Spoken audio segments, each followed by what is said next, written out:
हम लोग एपीजे अब्दुल कलाम के सिद्धांत को जिंदा करते हुए गिरिडीह लोकसभा के गिरिडीह में खड़ा होकर ये वचन देते हैं, अगर हम लोग एमपी जीतते हैं तो एक ट्रस्ट बनेगा और जो एमपी का सैलरी होगा 2,91,000 25% रखेंगे। भाई हम लोग को भी पॉइंट उड़ता, बाकी उस ट्रस्ट के माध्यम से गिरिडीह लोकसभा को जाएगा। सांसद का चुनाव जेबीकेएसएस के केंद्रीय अध्यक्ष टाइगर जयराम महतो प्रत्याशी होंगे, तो क्या लगता है कि गिरिडीह से सांसद बन पाएंगे टाइगर जयराम महतो? आप लोग कमेंट करके जरूर बताइएगा। अब्दुल कलाम के आदर्श को फिर से जिंदा किया जाएगा, गिरिडीह में उसका ट्रेलर दिखाया जाएगा।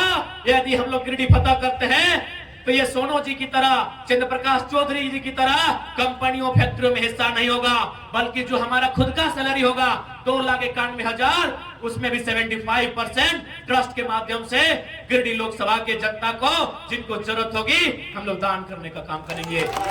वचन देते हैं, ये हम लोग वचन देके जाते हैं। हाँ नमस्कार दोस्तों, इस वक्त मैं गिरिडीह के बनियादी फुटबॉल मैदान में मौजूद हूँ और आप लोगों को बताना चाहता हूँ कि आज इस मैदान में जेबीकेएसएस के द्वारा जन आशीर्वाद संकल्प सभा का आयोजन किया गया था। आप देख पा रहे होंगे यहाँ पर बैनर पोस्टर बना हुआ है, मंच बहुत अच्छा बना हुआ है। यहाँ पर तमाम लोग पहुँचे हुए थे टाइगर जयराम महतो के विचारों को सुनने के लिए, जानने के लिए। तो आप लोगों को बताना चाहता हूँ दोस्तों कि गिरिडीह से सांसद का चुनाव जेबीकेएसएस के केंद्रीय अध्यक्ष टाइगर जयराम महतो प्रत्याशी होंगे, तो क्या लगता है कि गिरिडीह से सांसद बन पाएंगे टाइगर जयराम महतो? आप लोग कमेंट करके जरूर बताइएगा। और जैसा यहाँ पर भीड़ देखने को लग रहा है कि टाइगर जयराम महतो के विचारों के आगे जनता जरूर उस पर विश्वास करेगी या टाइगर जयराम महतो को विजय जरूर बनाएगी गिरिडीह लोकसभा क्षेत्र से। तो दोस्तों हमारे वीडियो को लाइक कर दीजिएगा और चैनल को सब्सक्राइब कर दीजिएगा, वीडियो में बने रहिए। जिस देश में 36 लाख, 36 नहीं नौजवानों, 36,000 नहीं, 36 लाख लोग इसलिए मर गए कि उनके पास इलाज का अभाव था। और उसी देश में 74 करोड़ कोई देश का अमीर आदमी डांस करने में लुटा देता है। ये भारत की तस्वीर नहीं होनी चाहिए, ये भारत की तस्वीर नहीं होनी चाहिए। इसलिए है नौजवानों, इन दलाल नेताओं का साथ छोड़ो। हे नौजवानों, इन चाटुकार नेताओं का दामन त्यागो और तुम अपनी भीड़ में से एक नौजवान को फौलाद बनाकर सदन भेजो जो मुद्दों पर चर्चा कर सके। हम लोग नावाटी में तय कर लिए दादा। आप भगत सिंह को मानते हैं? कितने लोग हैं जो भगत सिंह को मानते हैं? हाथ खड़ा करें। सभी मानते हैं। ए पुलिस वाले दादा, आप भी मानते हैं? हाथ यहाँ तो खड़ा कीजिए ना। सभी लोग भगत सिंह को मानते हैं, पूरा भारत का युवा भगत सिंह को मानता है। मैं उनका एक बात कहना चाहूंगा, जिन्होंने अपनी जेल डायरी में फांसी से ठीक पहले लिखा था, जेल डायरी, भगत सिंह की जेल डायरी आज भी हम पढ़ते हैं। उस जेल डायरी में उन्होंने लिखा है कि कोई व्यक्ति इतना अमीर नहीं होना चाहिए कि दूसरे व्यक्ति को खरीद ले, और कोई व्यक्ति इतना गरीब भी नहीं होना चाहिए कि उसे अपने आप को बेचना पड़े।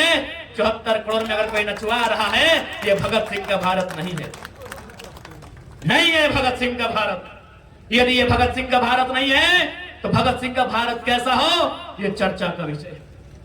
ये चर्चा करनी होगी। जहां हम चौक चौराहा में पान की दुकान में बैठते हैं, जब हम अपने कैरियर के, अपने पढ़ाई लिखाई के, अपने प्रेम की चर्चा करते हैं, हमें भगत सिंह के भी सपनों की चर्चा करनी चाहिए। ये नौजवानों का कर्तव्य बनता है। ये नौजवानों को मेरा संदेश है,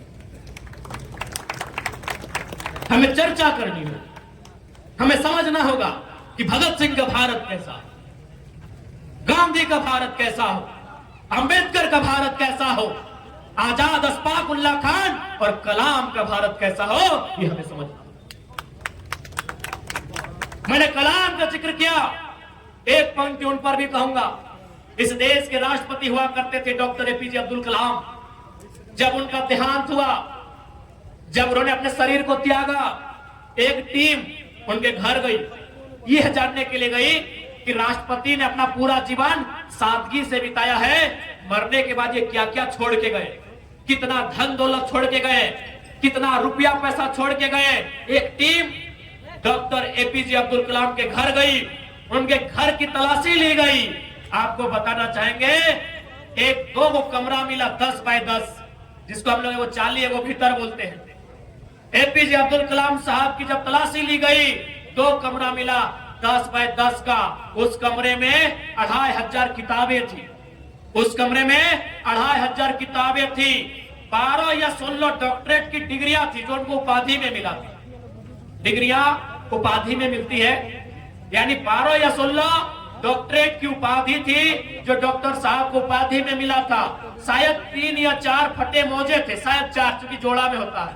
4 फटे हुए मोजे थे, कुछ कमीज थी और कुछ पतलून थी। उसके अलावा 1 रुपए का ढेला तक नहीं मिला था। ऐसे राष्ट्रपति थे एपीजे अब्दुल कलाम।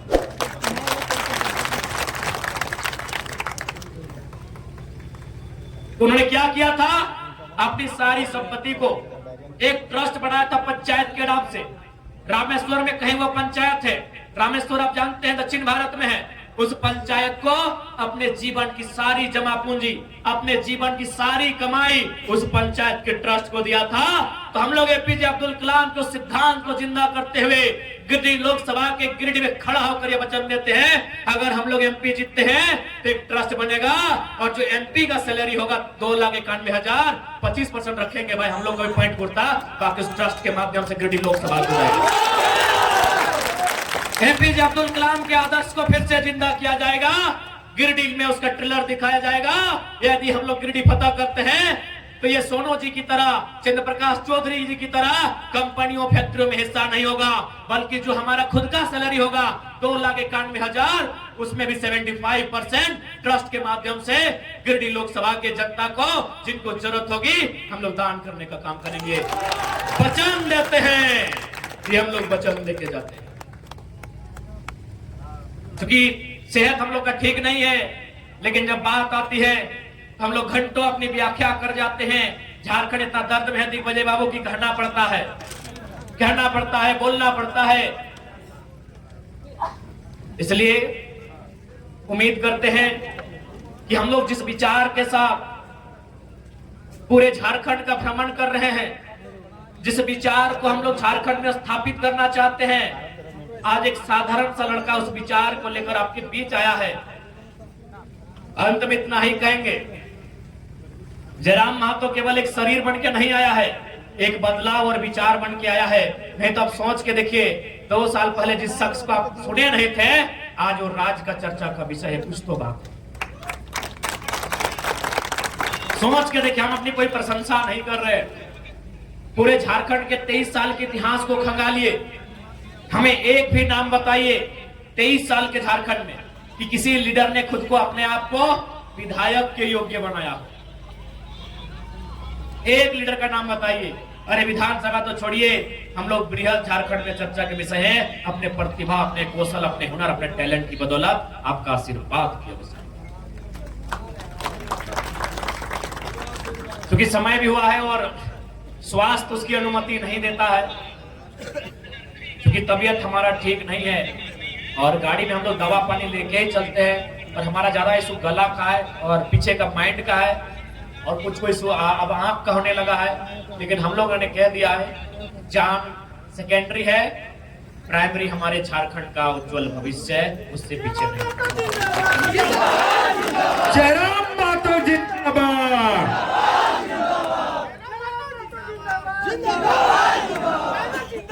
तो आज अपनी बातों को विराम देने से पहले मैं सबसे खास धन्यवाद देना चाहूंगा हमारी गिरिडीह की ऑर्गेनाइजिंग कमेटी, जिनमें रोकीदा, चंद्रवंशीदा, शेख साहब, मुखिया जी, विश्वकर्मा जी, पंडित जी, जितने भी लोग हैं, सुभाष दा, हो सके कुछ का नाम ना ले पाऊं, छोटा भाई समझ के माफ कीजिएगा।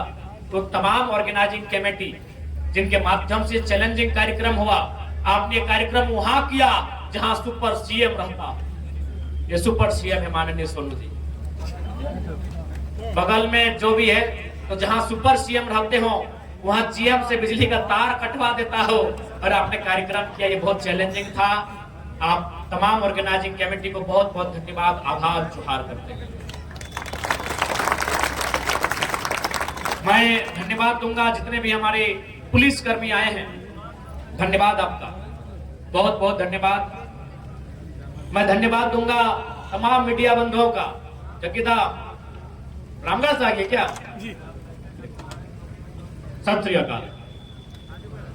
मैं तमाम मीडिया कर्मी, social media, digital media, print media, press media, अन्य मीडिया के जितने स्रोत हैं, उनके जो संचालन है, उनका धन्यवाद, आभार, धन्यवाद दूंगा इस कार्यक्रम को ऑर्गेनाइज करने में जिन्होंने जिस स्तर से सहयोग किया।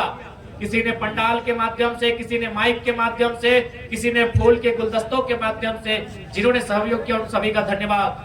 और मैं विशेष धन्यवाद अपने तमाम केंद्रीय पदाधिकारी महोदय जितने भी उपस्थित हैं, जिला पदाधिकारी, प्रखंड पदाधिकारी और जितने हमारे सदस्य, कार्यकारिणी सदस्य, जिला सदस्य, केंद्र सदस्य, प्रखंड सदस्य, उन सभी को संयुक्त रूप से, सामूहिक रूप से आभार करेंगे, धन्यवाद करेंगे, जोहार करेंगे, आदाब करेंगे। जय झारखंड, जोहार झारखंड।